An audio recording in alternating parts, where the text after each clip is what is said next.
तो मेरे धर्म प्रेमी बंधुओं, माताओं तथा बहनों, आप सभी का हार्दिक हार्दिक स्वागत करता हूँ। आप सभी के मंगलमय भविष्य की मंगल कामना करता हूँ।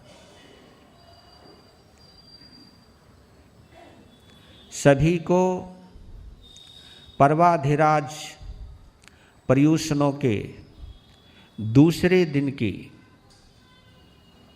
सफल पूर्णाहुति होवे, हमारे अंदर भावों की हिलोर उठे, प्रेम और मैत्री की बयार और बहार आए, ऐसी मंगल कामना करता हूँ।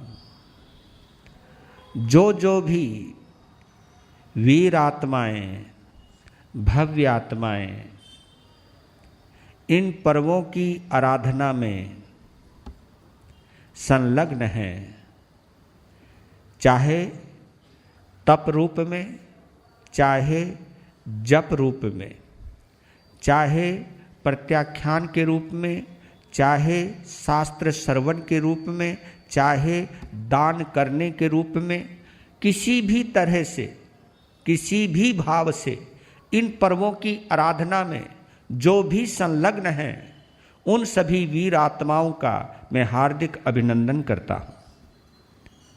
आपके सौभाग्य की सराहना करता हूँ कि जिंदगी ने एक फिर मौका दिया हमें पर्वाधिराज पर्युषण मनाने का। ये आपका भी सौभाग्य है, हमारा भी सौभाग्य है। अंतगढ़ सूत्र में प्रवेश करें उससे पहले हम सभी मिलकर के वही मंगल प्रार्थना, ये मंगल प्रार्थना केवल मौखिक नहीं होनी चाहिए, शाब्दिक नहीं होनी चाहिए। इस प्रार्थना में डूब जाइए, ये आपका हृदय का उद्गार बन जाए, ये आपका हृदय का भजन बन जाए, स्तवन बन जाए, गीत बन जाए, पुकार बन जाए, गुहार बन जाए। बरसा दाता सुख बरसा, आंगन आंगन सुख बरसा। बरसा दाता सुख बरसा, आंगन आंगन सुख बर। चुन चुन कांटे नफरत के, प्यार अमन के फूल खिला। चुन चुन प्यारे अमन के फूल खिला। बरसा सुख बरसा, आंगन आंगन। तन से कोई है दुखी, मन से कोई है दुखी, हे प्रभु दया करो। सारा जहान हो सुखी, सबके दुखों की तू है दवा। आंगन आंगन सुख बरसा, बरसा सुख बरसा, आंगन आंगन सुख बर। झोलियाँ सुखों से तुम सबकी दाता भर ही दो। हे प्रभु जी तुम हमें सबर और शुकर भी दो, हर पल मांगे यही दुआ। आंगन आंगन सुख बरसा, हर पल यही दुआ। आंगन आंगन सुख बरसा, बरसा दाता।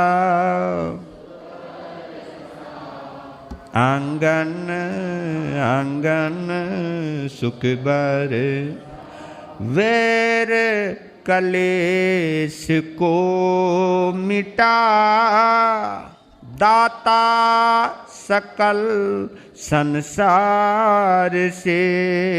नाम का सिमरण करे, मिलकर सारे प्यार से। मानव से मानव होना जुदा, भाई से भाई होना जुदा। आंगन आंगन सुख बरसा, बरसा दाता सुख बरसा।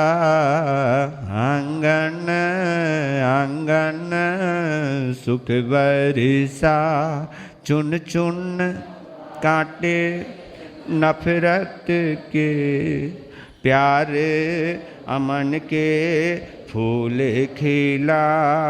चुन चुन कांटे नफरत के, प्यारे अमन के फूल खिला।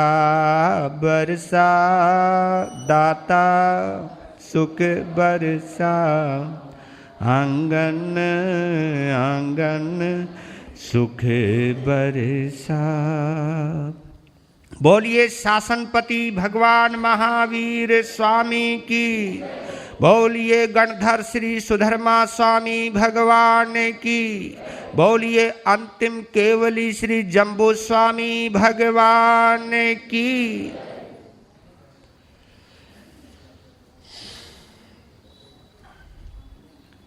जैसा कि आप सभी को मालूम है,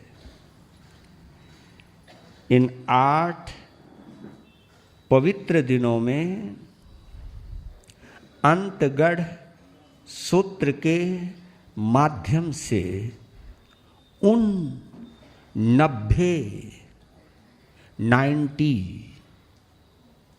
भव्य आत्माओं का, जिन्होंने अपने जीवन की संध्या काल में, अंतिम काल में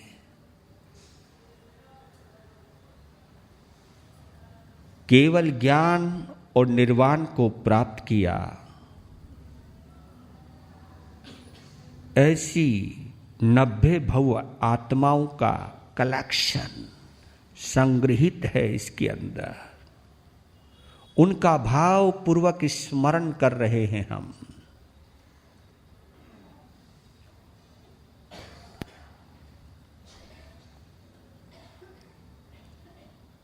उनके त्याग को,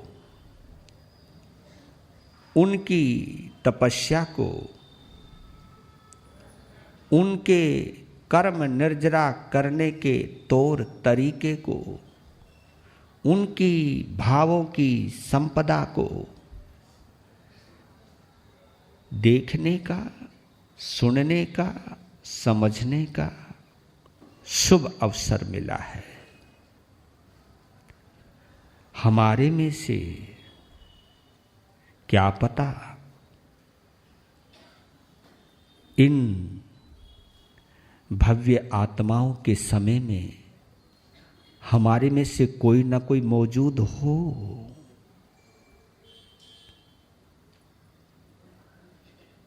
हमने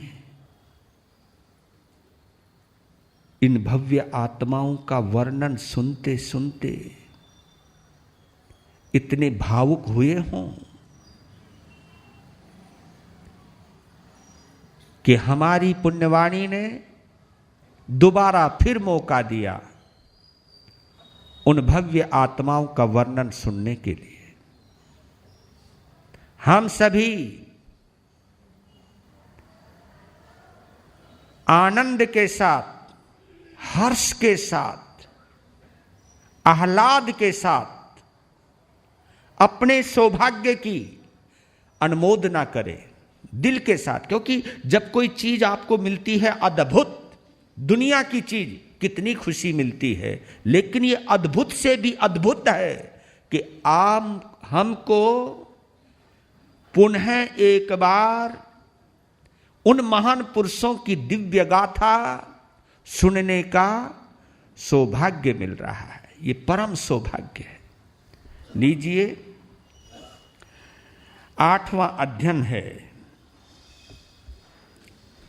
निशान लगा लिया होगा जिनके पास अंतगढ़ है। नहीं, सारण कुमार का कल सुना दिया था, या इसका मतलब तुम भूल गए, कल पूरा कर दिया था। 8वां, जिनके पास आगम नहीं उनके पास कान तो है, उनके पास आत्मा तो है, उनके पास भाव तो है। ये बहुत बड़ी चीज है। कान स्वस्थ हैं, भाव अच्छे हैं, आत्मा में लीनता है। बस इस अमृत धारा को कानों में पड़ने दो। ये शब्दों के परमाणु हैं, छूने दो कानों को। भाव में उतरते जाओ, सराहो। बेशक ये प्राकृत भाषा हमारी समझ में नहीं आ रही, लेकिन ये सूत्र, ये मूल पाठ मेरे लिए किसी औषधि से कम नहीं है। क्योंकि डॉक्टर जब दवा देता है, शायद तुम्हें नाम ना मालूम हो, क्योंकि पहले के डॉक्टर रैपर के साथ दवाई नहीं देते थे। रैपर के साथ पुड़िया में गोलियां देते थे। उनका नाम पता होता था क्या? पढ़ना आता था क्या? लेकिन डॉक्टर पर भरोसा किया, दवाई ली, बीमारी दूर। बस यही। आने दो, अमृत झरने दो कानों में।